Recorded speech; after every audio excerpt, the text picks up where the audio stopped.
Vamos elevar os nossos pensamentos a Deus, aos nossos sagrados orixás, às forças divinas que nos amparam, rogando que nos inspire para que esta conversa, este estudo, possa ser luminoso e proveitoso, tanto para mim, que sou apenas um instrumento, como a todos os nossos irmãos que aqui se encontram. Bom, faz tempo que a gente não faz nossos estudos, né?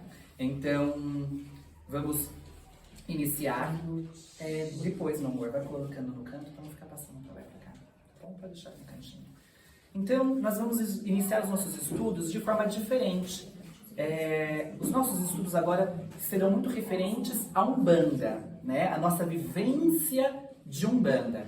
E hoje, nessa primeira palestra, né? Palestra não, estudo, conversa de 2024, nós iniciamos com a força de Pai Oxóssi, né? Um sagrado orixá. Quando a gente fala de orixá, nós remetemos a nossa memória à África longínqua, né? Aos nossos irmãos africanos. Bom, como que a gente chega até o orixá?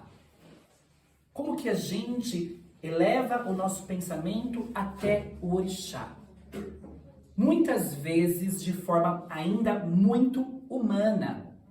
Por quê? Porque, né, nessas épocas, né, de então, a mitologia reinava, as lendas reinavam, né, e se passava oralmente, um contava para o outro. E a nossa mente ainda estava voltada para muitas questões físicas. Então a gente não conseguia entender o divino de uma forma mais espiritual. A gente entendia o divino de uma forma mais física, não é? E aí surgem as lendas. Mas toda lenda, todo mito tem as suas grandes verdades. O que eu, Isabela, babá desta casa, babá de Umbanda, não consigo ainda conceber, sentir e viver, é um orixá humano. Eu entendo as lendas e é por elas que nós iremos começar, para a gente poder entender a fonte divina do orixá. Mas nós temos que elevar o nosso pensamento. A gente não pode ficar com o olhar humano, né? Tá vendo, ó? Fulano é assim porque é filha de tal orixá. Bom, se nós estamos numa casa de luz, se nós estamos aqui à procura da nossa evolução, eu não vou procurar um ser que tem mais defeitos do que eu para me sustentar. Eu não vou procurar. Eu quero alguém superior para me conduzir o caminho, não é? Então, Inhansã é mulherenga, teve não sei quantos maridos, né? Então toda filha de Inhansã, né? Vadeia, não é? E olha, eu sou de Inhansã, gente, né? Não é? Eu sou de Inhansã e não é bem assim, não é? Não é bem assim. Por quê? Por quê? Porque nós temos o olhar humano.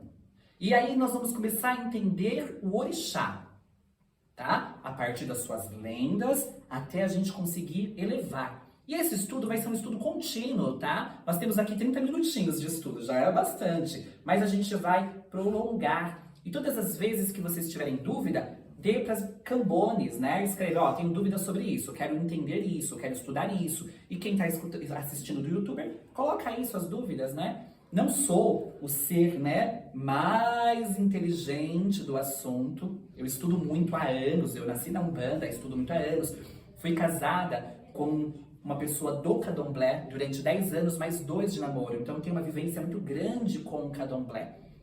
Então a gente aprende, né, muitas coisas e a gente vai passando. Mas não somos sabedores de tudo, graças a Deus, porque a vida também perde um pouco a graça. E falando em saber, né, falando em conhecimento, Oxóssi é o grande rei do conhecimento. Afinal, para você ser um grande caçador, você precisa de conhecimento, né? Você precisa de tato.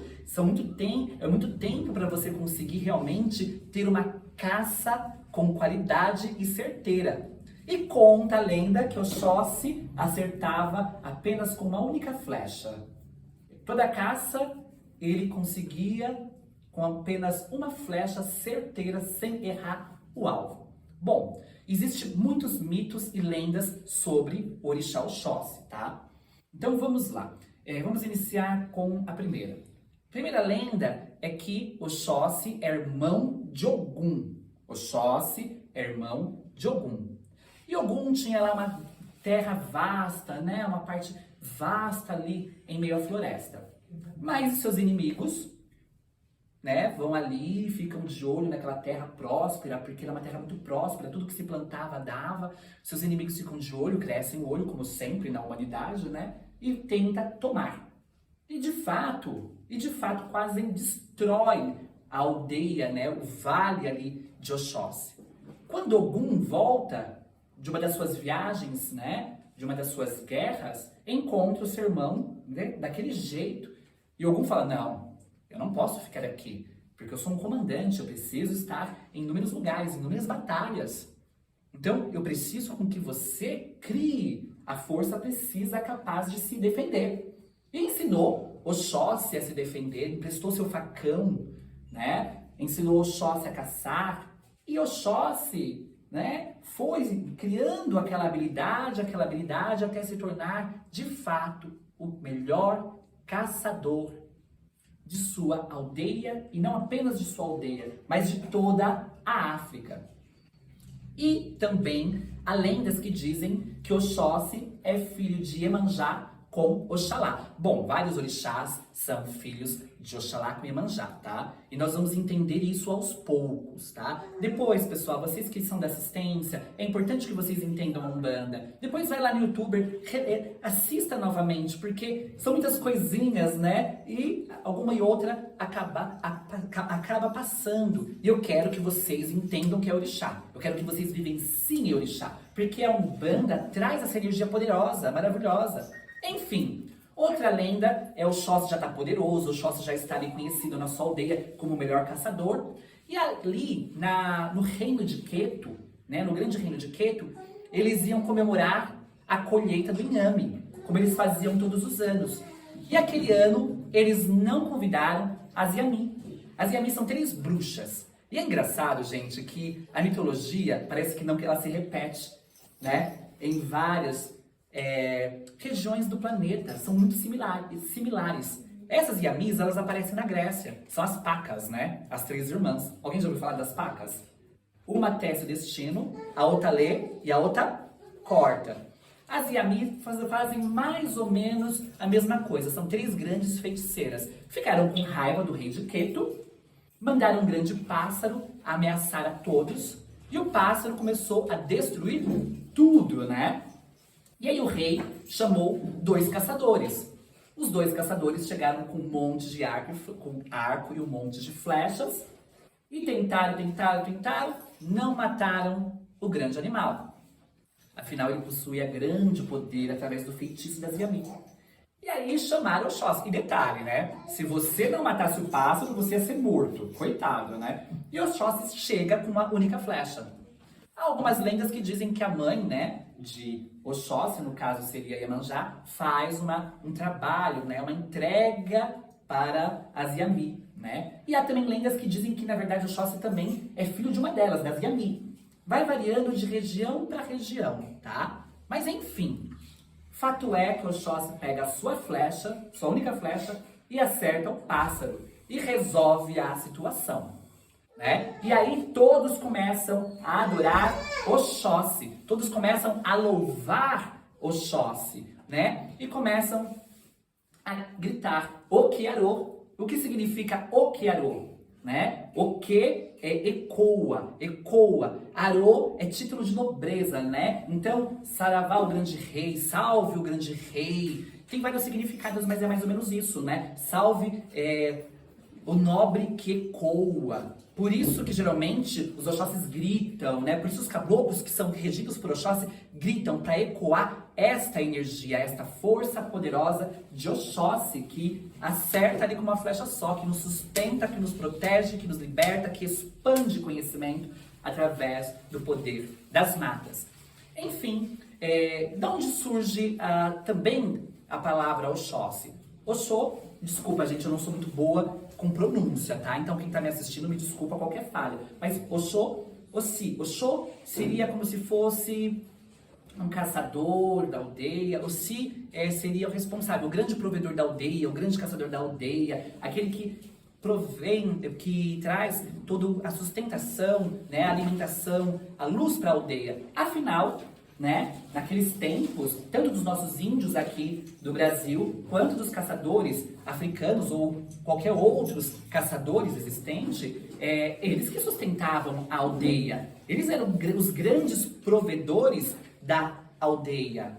Então, eles tinham um grande título, né? Aliás, o maior título. E a gente vê isso no mundo animal. Vocês podem ver que o leão, né, o rei da selva, embora tenha todo aquele poder, quem faz a caça são as leoas, né? E sem elas não existe vida.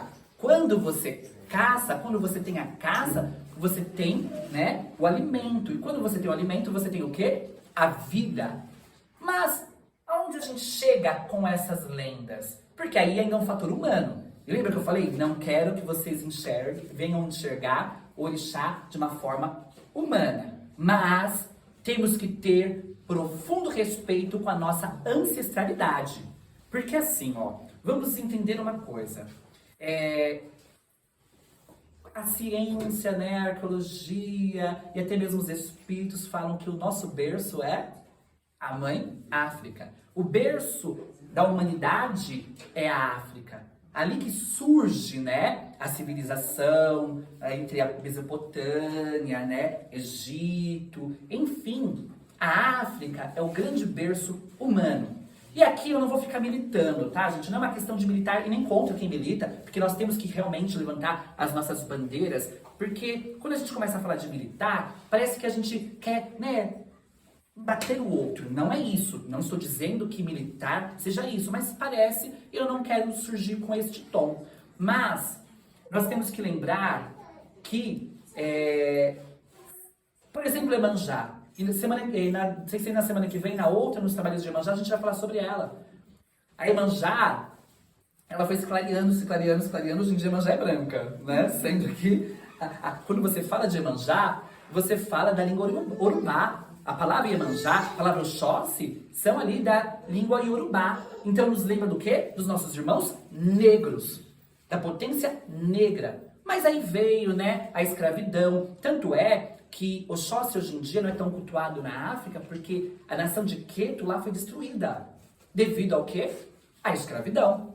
Então, nós temos que lembrar sim dos nossos ancestrais. E nós temos que representar sim os nossos orixás como afeição negra, como respeito a essa herança. E lembrar sim que corpos negros também podem ser divinizados. Mas que a divindade, ela é mais do que um corpo físico. A divindade, ela não tem forma, A gente cria uma forma para poder entendê-la, compreendê-la. Mas estamos longe, porque orixá, na verdade, é fator de Deus. Orixá é força viva de Deus, é manifestação divina. Se depois de Deus, a força mais superior que nós temos no universo é orixá. E aí a gente também fica preso numa questão religiosa, porque muitos de matrizes africana, e até mesmo nós umbandistas, relegamos os orixás apenas para nós. E orixá, na verdade, não está apenas para a Umbanda e para as religiões de matrizes africanas. Os orixás estão para o universo. Eles sustentam o universo e aparecem em inúmeras civilizações com outros nomes. Né? Na Grécia ele aparece como os deuses gregos. Se você começar a fazer umas comparações, vocês vão ver que é muito similar. Não importa nome.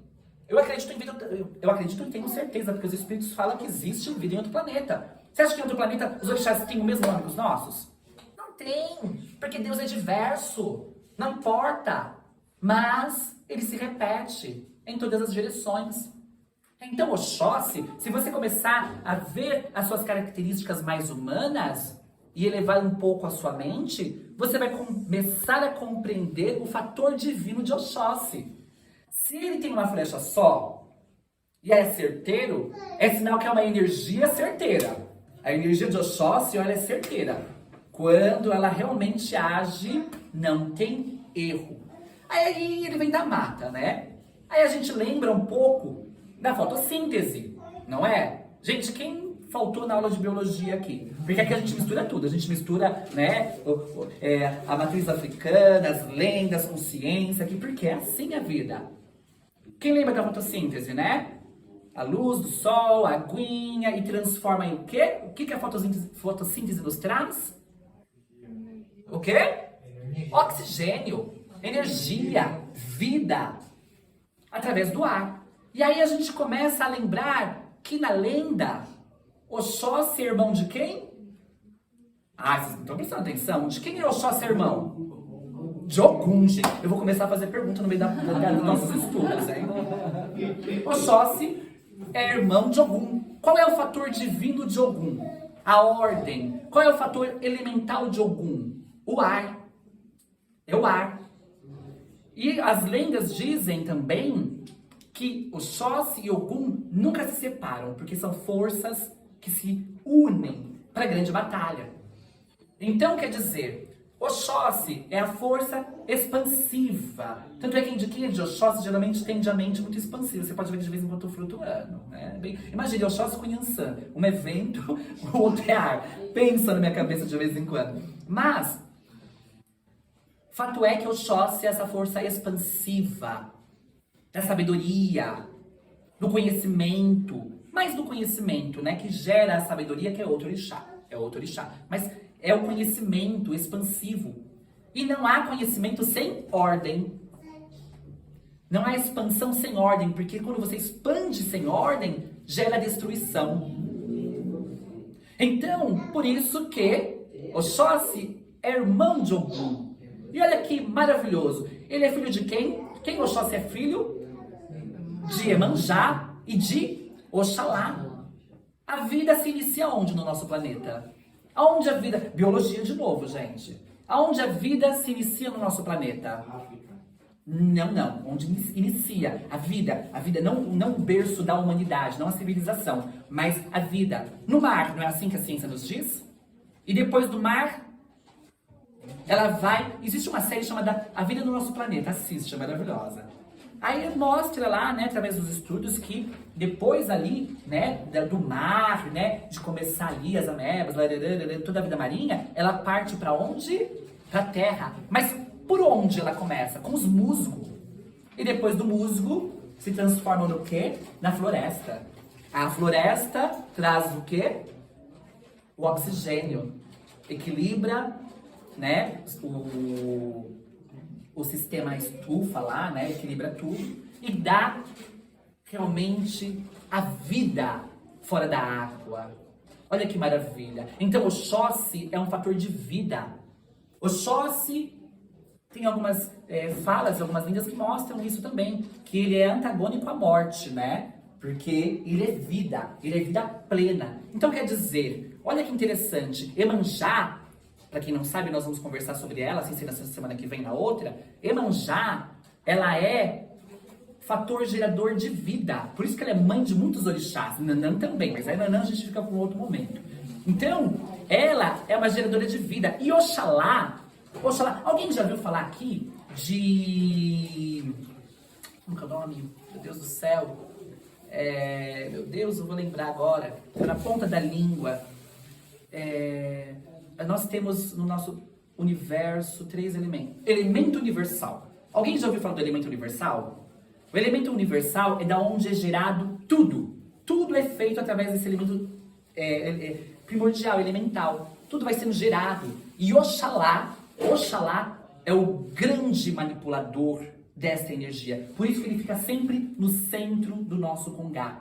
Porque ele é congregador, ele congrega, ele gera. Então pensa que Oxóssi, Iemanjá e Oxalá são grandes fatores geradores de vida.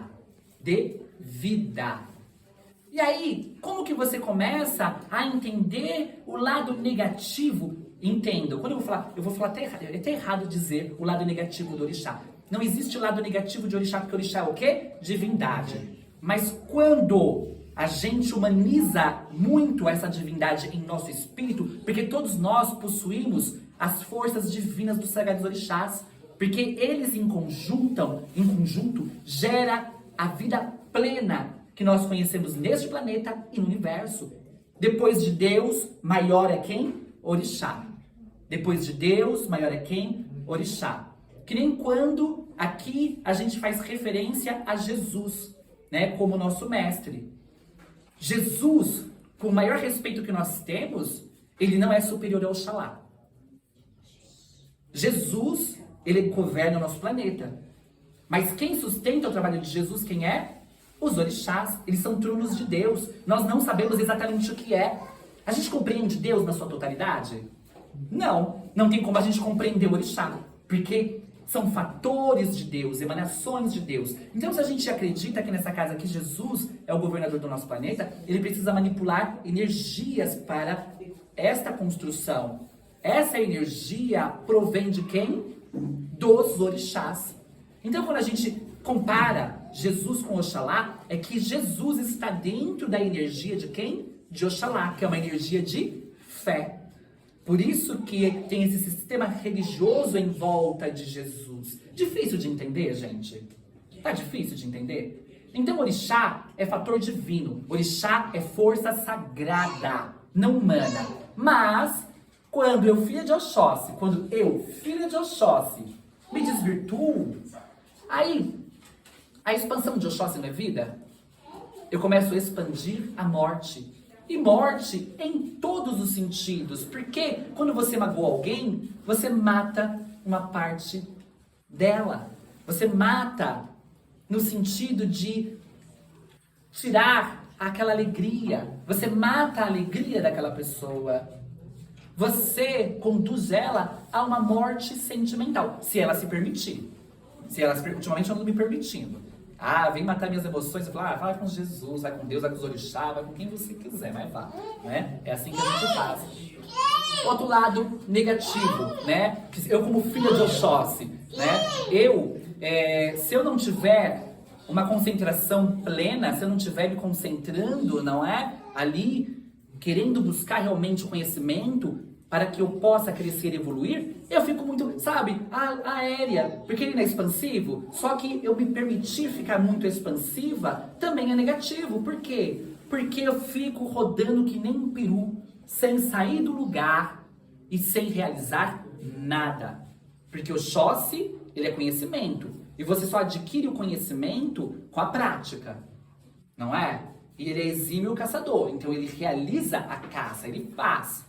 Quando eu paro de fazer, quando eu paro, né, de buscar este conhecimento, o que eu faço? Eu fico flutuante, não sei para onde eu vou. Quantos de nós muitas vezes fica assim, né, flutuante, não sabe o que vai fazer da vida, não sabe o que é.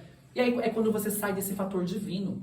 Porque as forças dos orixás, elas descem sobre nós como uma chuva, né, de luz, uma chuva energética, uma chuva espiritual, magnética, o tempo todo. O tempo todo a gente recebe as energias dos orixás. Mas será que nós estamos em sintonia? Será que nós estamos em ligação com essas forças? E a misericórdia de Deus, nosso Pai, nos permite ter certos elementos que facilitam a nossa ligação com os orixás. Por isso que hoje nós estamos ali, ó, com aquelas entregas, com todo esse trabalho, para facilitar a nossa conexão com o orixá. Facilita e potencializa. Porque quem assistiu aqui o da Marvel, meu Deus, aquele que faz as cabalas, o Doutor Estranho. Quem assistiu aqui o Doutor Estranho? Gente, o Stan Lee, ele era muito inteligente, né? Ele estudava muito, né? Magia, estudava muito a espiritualidade. Então tudo que tem na Marvel é, de certa forma, uma realidade. E quando o Doutor Estranho faz aqueles símbolos, que inclusive nossos guias fazem, abre o quê? Portais. Então, quando a gente acende uma vela, quando a gente coloca um elemento físico, a gente abre portais. Ah, mas o orixá é sagrado, ele precisa comer? O espírito é de luz, ele precisa se alimentar? Vamos lembrar de física quântica. Tudo é matéria e tudo vibra. Nada está estático no universo. Então aquele milho que está ali, ele tem a sua parte física, mas ele tem a sua parte também espiritual, que emana. Então a vela também tem sua parte espiritual. Um dia um amigo meu, então eu tô com tempo ainda? 5 minutos. Só pra gente finalizar. E vamos, se eu não conseguir finalizar hoje Oxóssi, é um estudo. Semana que vem é Exu, mas a gente fala de Oxóssi, fala um pouco de Exu e vai. Então assim, ó, e qualquer dúvida, me mandem. Tá muito difícil de entender? Qualquer coisa, vocês falam, olha, Bela, não tô entendendo, tá meio estranho, né? Muita coisa. Mas falem. Enfim, um dia um amigo meu, que ele até era ateu. Eu briguei muito com ele, muito com ele. Nada contra os ateus. Se você tá bem, se você tá feliz, né? Mas vale um ateu do bem do que um religioso perturbado, né? Então, o que acontece? Esse meu amigo era ateu, tive muitas conversas com ele, e um dia ele resolveu acender uma vela pro anjo da guarda. E me ligou desesperado, porque de repente ele viu um clarão, mas aí a vela apagou, porque ela vai ficando. Ele se assustou, porque ficou um clarão tão grande que ele acordou. E aí ele viu que a vela apagou. Na hora que a vela apagou, o que aconteceu? A luz continuou subindo, a luz continuou indo para cima, assim, se expandindo. Ele falou, o que eu vi? Ele viu a parte espiritual do quê? Da vela. Foi isso que ele viu, a parte espiritual da vela. Então, se a gente ter olhos para enxergar, a gente vai ver que esses elementos não são apenas para fazer uma coisa física bonita, né? Pra gente achar que aquilo vai ser apenas um mero condutor. Não é um mero condutor, é um grande condutor de energia que abre portais. Porque muitas vezes sintonizar com essas forças sagradas não é fácil. Ainda mais com essa vida louca que nós temos em São Paulo. Então, quando você acende uma vela, quando você faz uma entrega, isso facilita a sua conexão com o divino. Só que, será que a sua fé também está condizente com aquilo que você vai fazer? Porque não adianta você apenas acender uma vela e não crer. Porque nós somos co-criadores. Nós somos co-criadores. E aí, nós vamos lembrar da hora que a gente estava falando lá de Jesus. Ele é co-criador. Então, ele pega as energias divinas e co-cria. Mas ele não é dono dessas energias, ele co-cria. Dono dessas energias é quem? Deus e os orixás. E a mesma coisa cada um de nós. Porque nós estamos nessa caminhada evolutiva. Nós somos capazes de manipular essas energias e co-criar. Por que você acha que mataram tanto as nossas irmãs bruxas? Porque elas eram exímias co-criadoras e manipuladoras dessas energias. Então, a Umbanda traz esse resgate ancestral dos nossos irmãos africanos, dessas nossas irmãs bruxas, da magia europeia e de tantas outras magias capazes de nos conectar com o divino e nos libertar. Então, você que está aqui hoje, aproveite todos esses elementos. Hoje vocês irão levar, né, o trigo, vocês vão levar o trigo. Vai ser um elemento magístico. A Umbanda é uma religião magística, a gente faz magia. Olha que maravilha, quase Harry Potter, né? Então, a gente faz magia. Já foi ativado ali. Vocês vão levar esse trigo. Creiam que esse trigo vai ser força viva na vida de vocês. Semana passada teve o coco. A nossa casa, ela trabalha com muitos elementos. Porque a gente quer... Esses elementos, geralmente, gente, fica apenas para os filhos da casa em muitas casas. Mas São Mata Virgem aqui não quis. São Mata Virgem quis expandir isso para assistência, porque ele fala que vocês fazem parte também dessa aldeia. Independente de se vocês sejam umbandistas ou não. Porque a Umbanda acolhe a todos. A todos. Não é verdade? Então, vamos ter sim a ideia do orixá negro, maravilhoso. Porque corpos negros também são divinos, né? E aí, a gente cria aquela ideia. Infelizmente, ainda tem aquelas pessoas que criam aquela ideia, né? Se é negro, ainda é burro, porque infelizmente foi assim que a sociedade foi trazendo. E a gente tem que voltar a resgatar essa ancestralidade para mostrar que corpos negros, vermelhos, amarelos, seja o que for, são sábios, são divinos, são luminosos. Isso é muito importante para que a gente consiga se libertar do preconceito que ainda é regente em nossa sociedade e velado hoje em dia. Mas orixá, acima de tudo, é força de Deus e não tem forma. É força sagrada e divina. Mas, como nós trazemos, né, os seus nomes em Yorubá, vamos sim sempre respeitá-los em formas físicas negras. Louvando, agradecendo e pedindo na certeza de que eles são forças vivas de Deus a nos sustentar. Ótimo trabalho a todos.